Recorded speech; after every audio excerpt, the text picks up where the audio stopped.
I had been groomed and trained to satisfy whatever clients, whatever people that were being brought to me. Over the past several years, there has been a rise in police-reported cases across the country, province, and region, hinting to Canadians that human trafficking has been at our doorsteps all along. But due to the thick barriers preventing victims from escaping, along with the years of foggy rhetoric used to identify human trafficking, the numbers have been left blurry and difficult to detect. Numbers are hard because we already know that it's underreported. So a lot of the initial numbers that we're feeding data that the government and Stats Canada are using is coming from police reported.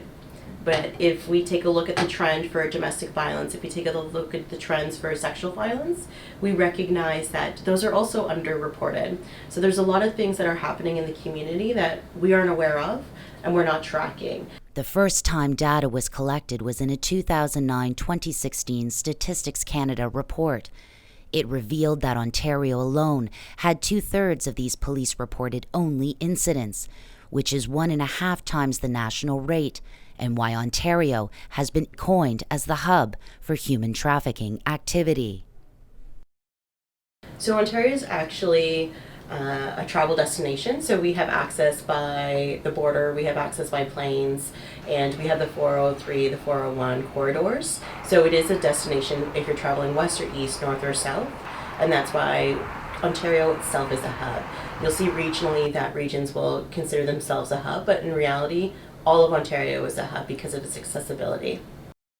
2019 saw over 72 human trafficking charges laid and 12 women rescued within the Halton community. This is where Savis's collaborative against human trafficking comes to the forefront, as it exists to create and support a unified community, while also acting as a regional response to this major public issue. So globally, the average age of recruitment is around 13 and a half years old, so very young. Our youth are being exploited. What we're noticing here in Halton, which is a little bit different, is our vice unit is noticing that the individuals that they're helping are from the ages of 18 to 20. So we do recognize that there are underage child sex trafficking happening and minor trafficking happening, but it's also within the age range of 18 to 20 that we're noticing in our region at Halton.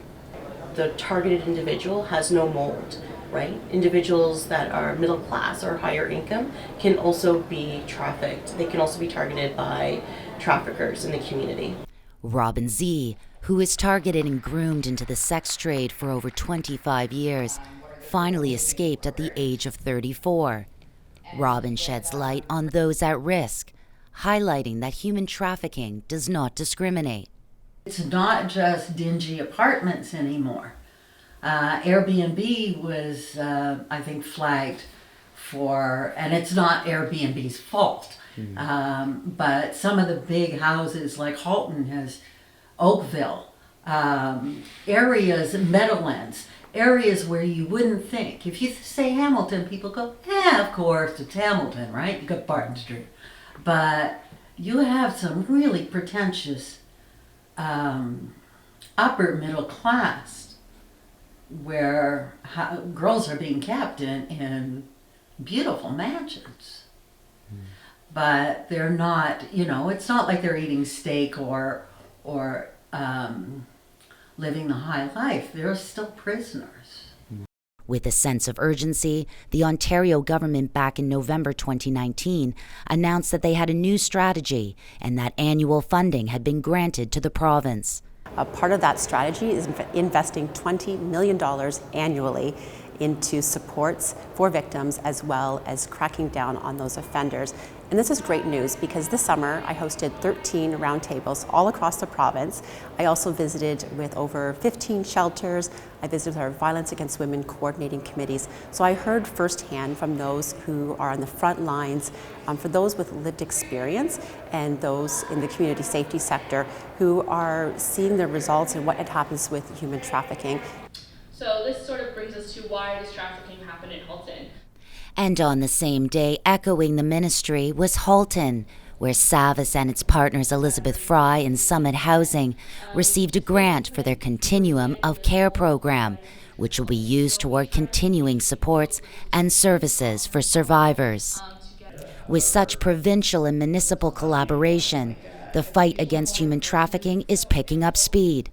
Only time will tell if the new Ontario strategy and local initiatives will be what government officials, local organizations, and residents have been hoping for. For Halton News, I'm Joey Close.